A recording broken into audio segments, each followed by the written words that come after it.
My given name is Evangelina Jimenez Anaya. Okay. I go by Angie. Again, Angie is, I guess they got it from Evangelina. And my name was given to me by my father.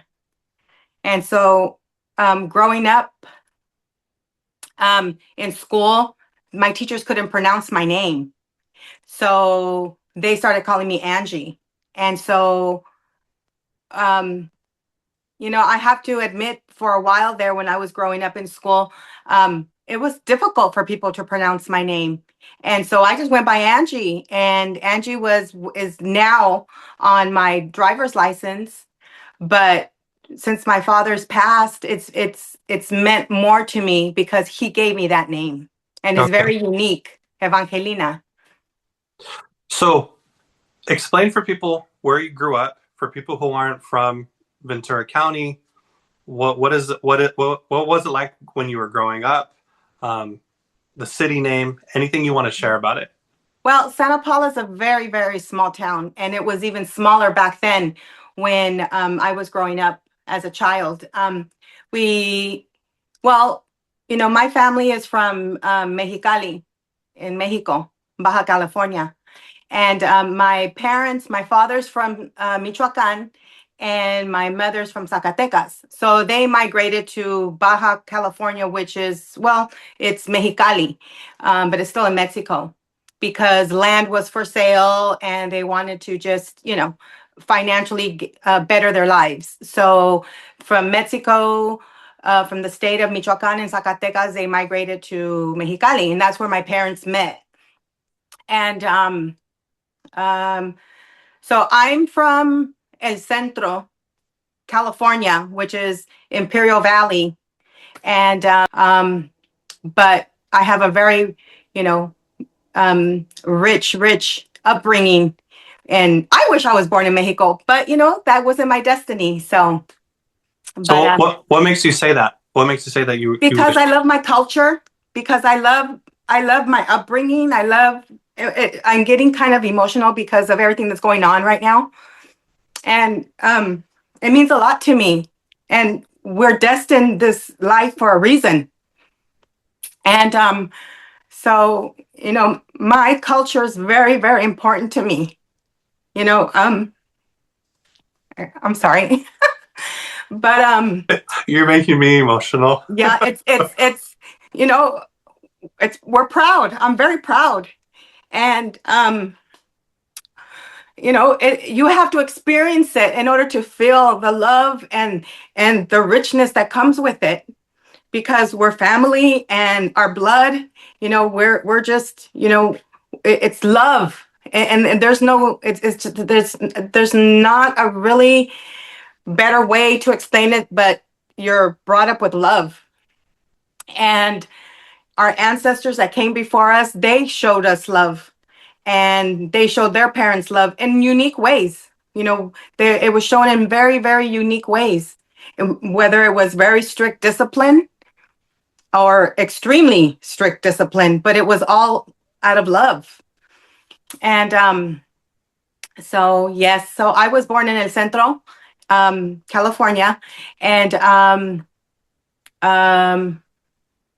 when we came to Santa Paula, which is with the main question that you asked me, I was like a year old when we came to California. So I really don't remember much, obviously, but I do remember kindergarten and first grade, second grade, moving on up.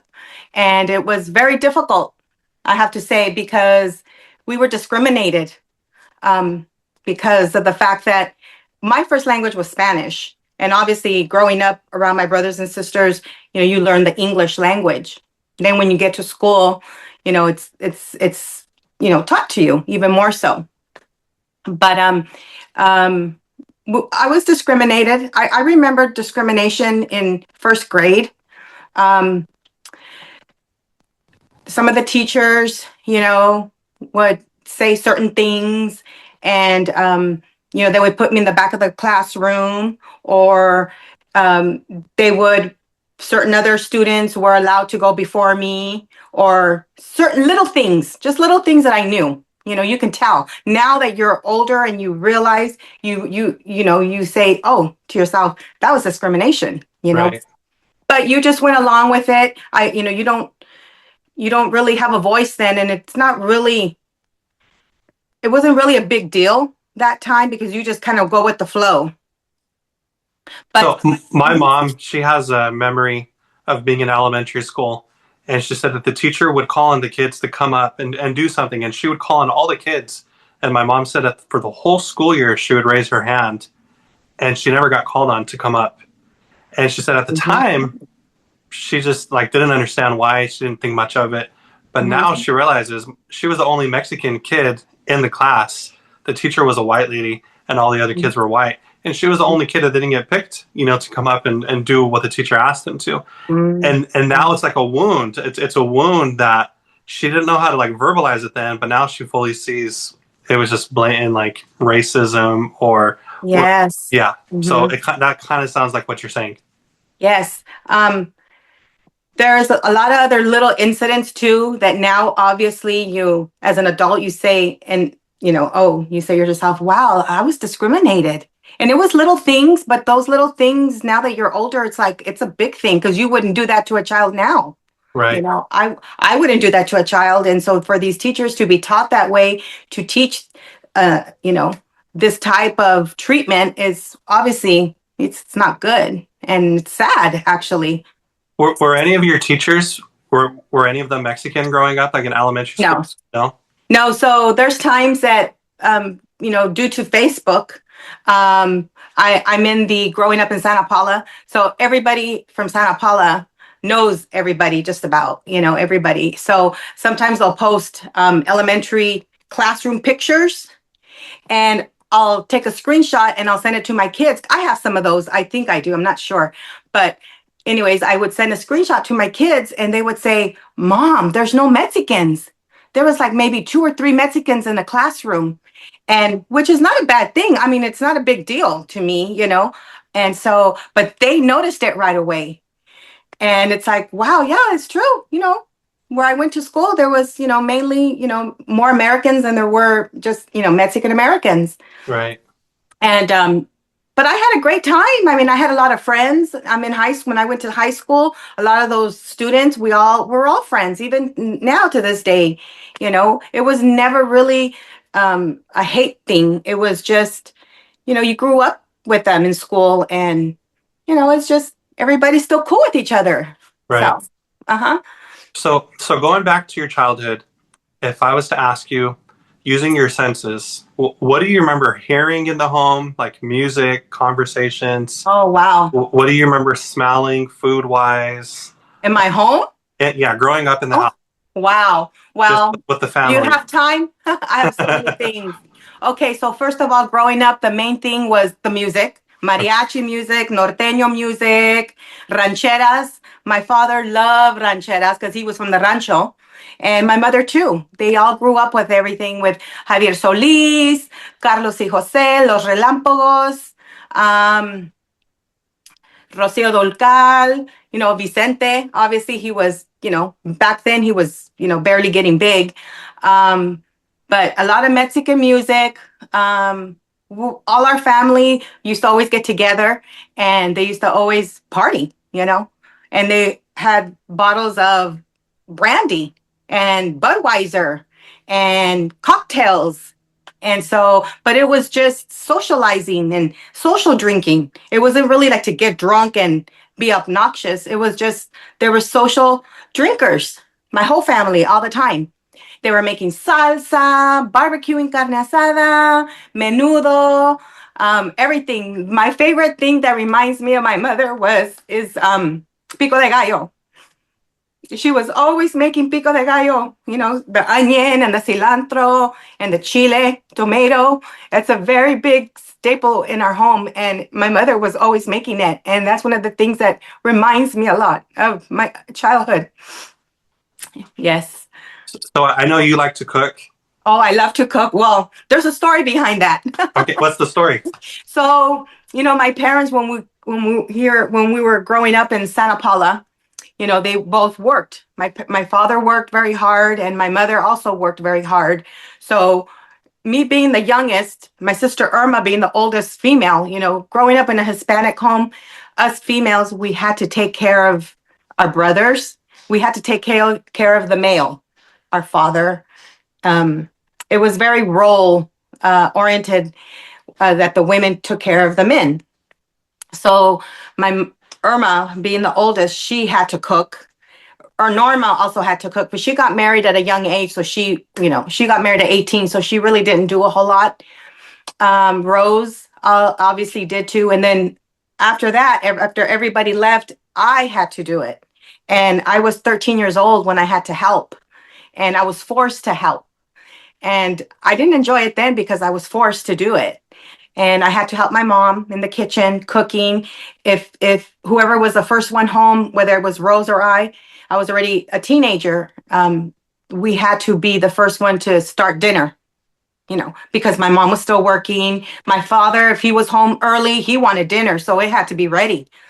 And so, when once Rose got married and she went off, I was the only one at home. So I had to make dinner, period. And I didn't enjoy it because I had to do it. I'd rather be with my friends cruising, doing stuff I'm not supposed to, just being out with my friends. Right. And so I had to take that role on, being the homemaker. So, and the one thing that I loved is that my father, I know my cooking wasn't that great. I'm 15 years old, and he never complained. You know, he had to have his frijoles, his tortillas, and his, you know, chile con carne or whatever it is I made him. He never complained. And I know it was terrible because I didn't know what I was doing, you know. I was told this is what you do. And I kind of looked at my mom, but I didn't really pay attention because I didn't want to do it. So, but once I had to do it myself, it just became, I think that encouraged me for him not to criticize my cooking, that it encouraged me to keep doing it and doing it. Then when I got married and I was doing it, it was just like a no-brainer, kind of. Okay. Hmm. So, for people who didn't grow up with parents that came from Mexico, they don't understand like the way you say, like, you wish you were born in Mexico. Like, they don't understand that connection. Um, what did your parents instill in you to still have that love for them? Specifically for your parents, but also for like your Mexican roots. Like, what was it that your parents passed on to you? Um, the love that they gave me, the memories that I had going back to Mexico. We were there like 3 times a year visiting our family because our grandmothers still, both my grandmothers, my mom's mom, and my father's parents still lived over there, because that was their home. And we had to go visit. We would go visit every like 3 times a year. We would stay for Christmas, summers, sometimes, during Easter vacations and stuff like that. So we were constantly down there. And just the love that we had and that was given to us by my aunts. And, I had cousins that were my mother's age. So they were my cousins, but they were like aunts to me, but they treated me like a little sister. So just the love being around our family over there, and just just made it that much more connecting.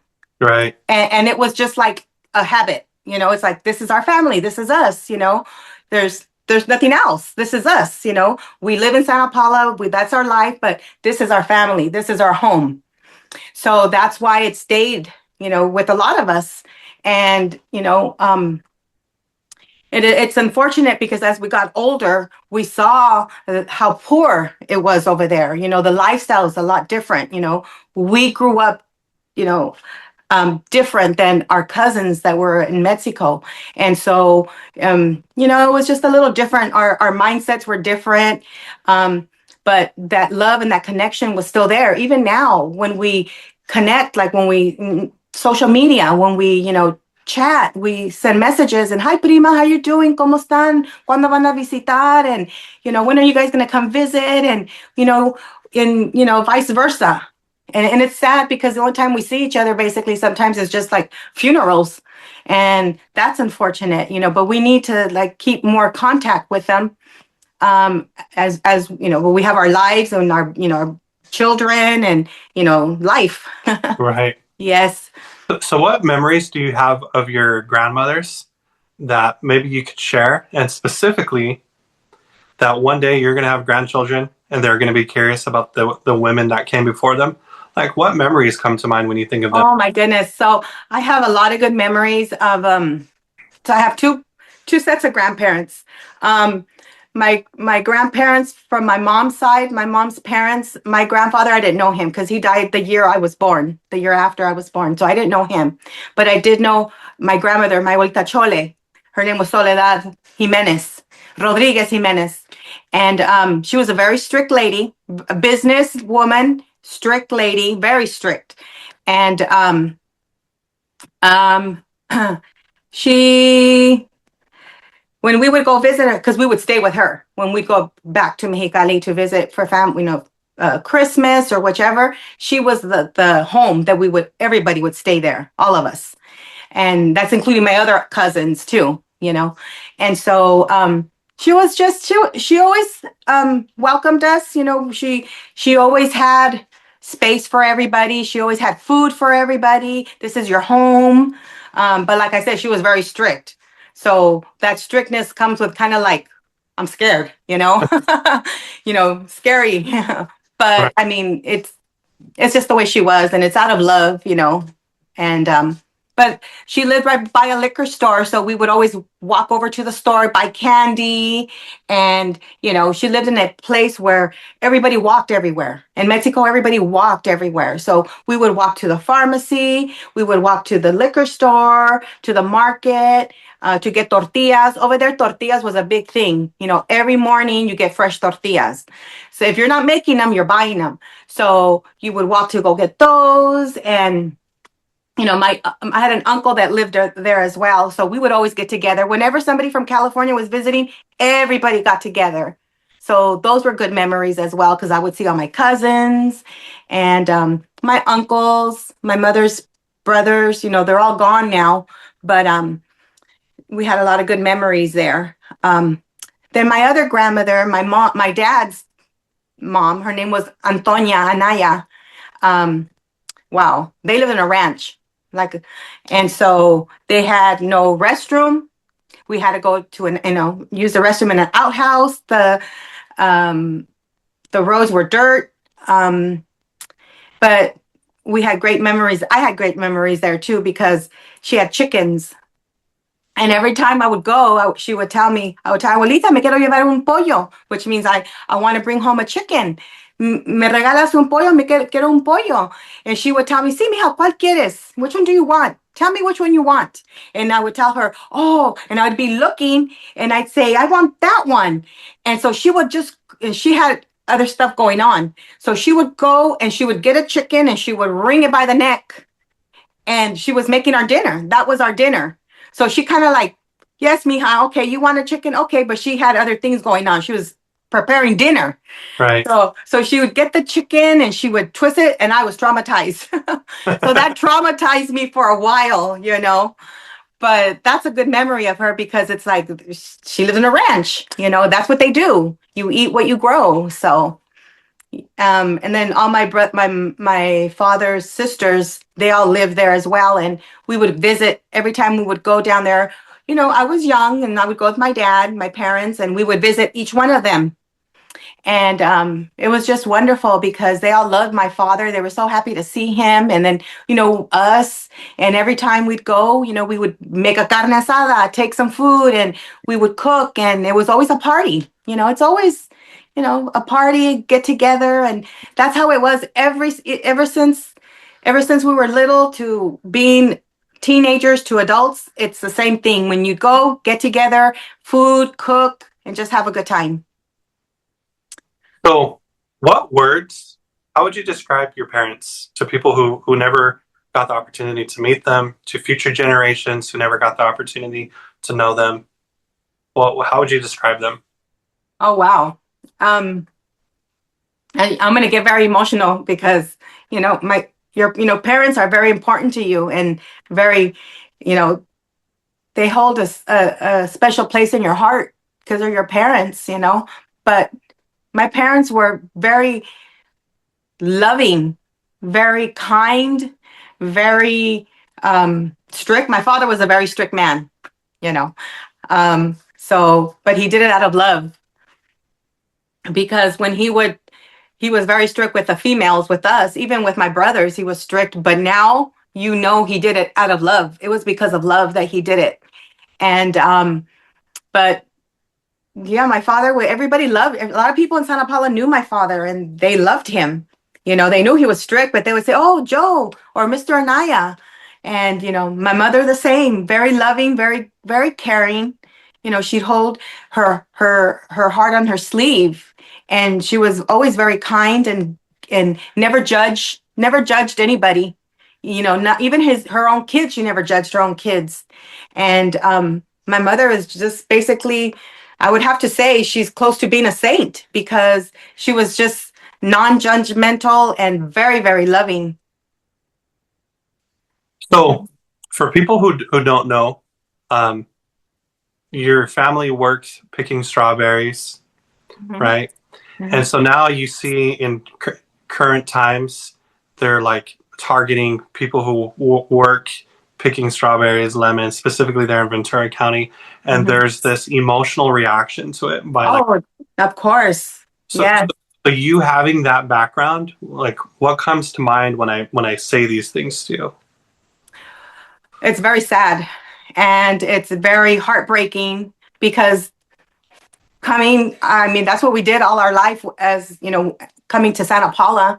I had my godfather when he was the first one to come to Santa Paula, and he married a woman, and they had a restaurant. So my parents, when they first came to Santa Paula, they worked at a restaurant, Casa Mañana in Santa Paula, and they were the cooks.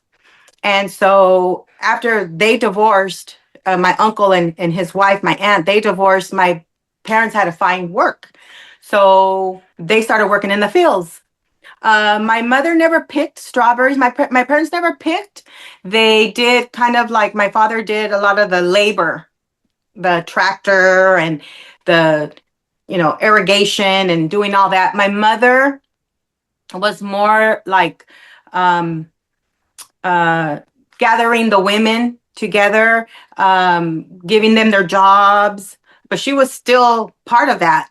You know, um, she knew what it was, the strawberries, like, what was good, what was bad. So she learned a lot of that. And that's why they put her kind of in the front line to kind of, control the people that are picking to see what strawberries are good, that's going to go to market, which ones are not good. And so she kind of controlled that. But it was still same. You're still in the same. You're still in the fields. You're still doing the same work. It's still labor. Right. Um, but yeah. So it, I don't even like to see or watch those videos when they're chasing, when they're in the fields and they're chasing these people. It's very, very heartbreaking because I knew these people. I mean, growing up, I was in the fields every summer because that was my babysitter. I wasn't left at home with the babysitter. I was in the fields with my parents, and these people are very hard workers, and that's all they're here to do. And they're not there to, you know, do anything else but put food on your table, whether it's strawberries or whatever other produce. That's what they're, it's very hard work. It's very, very hard labor. And a lot of those fields that I grew up in are gone because they built homes or whichever. But yeah, it has a lot. The strawberries have uh, a big part of my upbringing, and it's very sad to see what's going on. And if I could go back, I would probably go and get some type of legal schooling so that I can help these people, so I can have some type of knowledge and stand up for these people and help them. So, But it's sad, yeah. so you've shared a lot of like your upbringing, your family values, things that have been passed on to you. What would you say that you've learned from your parents, family, siblings that you've passed on to your own kids? Well, you can try to pass on what you want to your kids, but if they're not going to pick it up, they're not going to pick it up. But my children, I had all boys. I have three boys, and I was looking for my girl, my daughter, but it didn't happen. So I figured God's going to send me in replacement. God's going to send me a daughter-in-law, and somehow, and I do. I have a daughter-in-law now, and I have goddaughters, and but my kids, I would like for them just to know the family, the bonding, the closeness of the family. There's going to be a lot of differences growing up. There's going to be a lot of hard times, and but if it's in your heart to stay together, do it. If not, then you do what you have to do. But my parents, they stuck together through a lot of hard times. Um, One thing that I would want to tell my children is you go with your heart. Go with your heart. Do what you feel is best. Nobody's perfect. You have to make sure that you're happy, and whatever situation that you're in, just make sure that you're using your heart. Okay. My parents um, were very strict. Um, I know that, and this is a fact. I know that if you know if we can go back to when they were, we were still all together, when my father was still alive.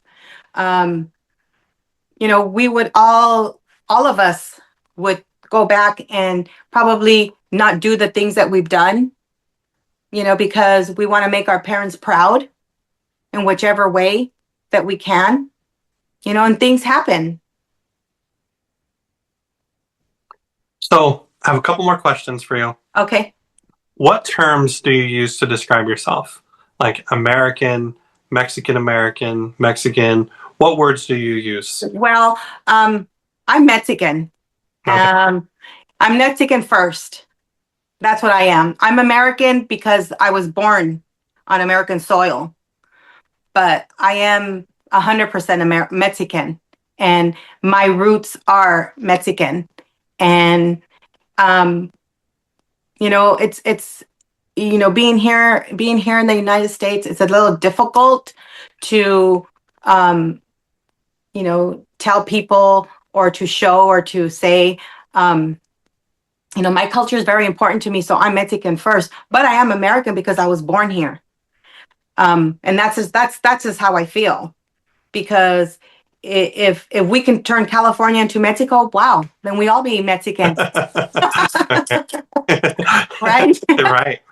Um, Which it was at one time, I guess. I'm not into the history of all that, but yeah. it was. So, like Hmm. the way you're talking about, like how the family migrated up to the border, it's Baja California, and they just cut it in half. Hmm. So one side's the United States, one side's Mexico, but they just cut Hmm. it in half. And Yeah. most people don't realize like there's an actual Baja California, like Uh-huh. And it's Mexicali. right. Mexicali and all that, the Tijuana, all that. Hmm. So can I ask, when did you first acknowledge, going back to your childhood, that you were Mexican? Like when did you know that you were Mexican? And I'll give you an Uh, example. So when I was little, my mom used to wake up every morning, make my dad lunch, and my dad would go off to work. But then whatever she made for him, she would pack food for me for my lunch. So I remember being like first grade, second grade, and looking around, and the other kids were eating like Lunchables, peanut butter and jelly, and here I was, very distinctly remembering I had a little chorizo burrito that my mom, aw, right? yeah. And I started realizing that my food was different, Hmm. and it started registering to me that the food that I'm eating is much different from the rest of the kids. And so those were like the beginning times that I started to realize my identity is a little bit different from the rest of the kids. So Hmm. like, is there anything that sticks out to you like that? Okay, so one time we were going on a field trip, and my father was a seasonal worker. So there was like a week that he wasn't working, and it fell during a time that I was in the fifth grade. I think it was the fifth grade. And I asked my dad, I was so excited because I wanted my father to participate in this field trip with me. So I asked him, Dad, ¿nos puedes llevar al parque? We're going to go catch butterflies. It was for an insect project that we had for science. And we were going to go to a park out by Fillmore and collect insects. And I told my dad, I go, Dad, ¿nos puede llevar? Porque ocupamos, and he had a truck, ocupamos alguien con un troque o un van, algo para que nos puedes llevar a todos. And he said, yes, he would be happy to take us. So I was so excited, and my mom packed our lunch and she packed me burritos. And I'm not gonna lie, I was embarrassed because everybody had sandwiches or, bologna sandwiches, and I had a burrito, and the way and I felt bad because I was embarrassed, but I didn't understand, you know, and I was like, she packed me the way she would pack my dad's lunch. She packed Right. my lunch too. And I had a tomato and I had like, all these healthy foods. But I didn't want that. I wanted like cookies, or I wanted something like the one that white people had, white lunch. I wanted a white lunch.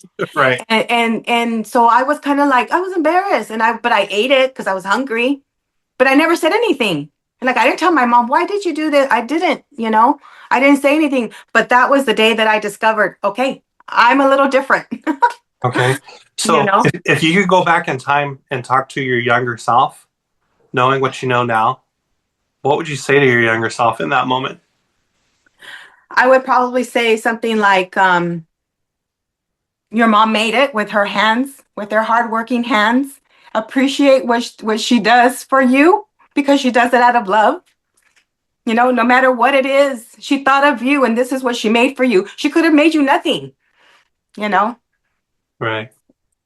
Appreciate. Okay. Yeah. So Sorry. it's okay. I have Yeah. two more questions. Okay. Um, to somebody who doesn't know, so like if you think about it on the news and they hear all this anti-Mexican stuff that's going on right now in the news, to somebody who's never met a Mexican woman, a Mexican American woman, one, how would you describe what a Mexican woman is, Mexican American woman is, and what would you say to these people who have a negative stereotype on like specifically who you are as a woman, like the Mexican identity that you have? Well, first of all, they're not familiar, especially like if you get somebody from the Midwest, Right, or like, a state that's not close to the border, because California and, Arizona, Texas, we're all familiar with Mexicans because we're close to the border. right, So somebody like, back east or somewhere that's not never even really been around them, um, I think that the first thing that I would tell them is that, um, give them a chance, get to know them. They're different in culture, but their culture is beautiful. You might like it. Their food is delicious. Their heart's in the right place. They're brought up very hardworking, loving, and kind, and you could probably and learn something from them, and even like what they can help you with or what they can teach you, and maybe you can teach them something.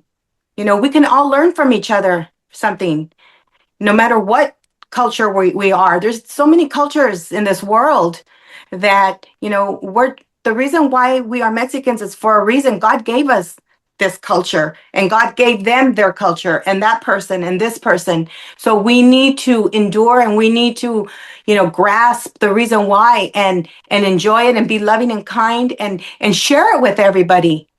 And I think that because they don't know, and um, it's just from what they've heard, that they think that we're bad people, but we're not. And I think that a little bit they want to know. I think they really want to know, but they're afraid and they don't know how. And they may feel that they're betraying their, their conscience as to, they're different.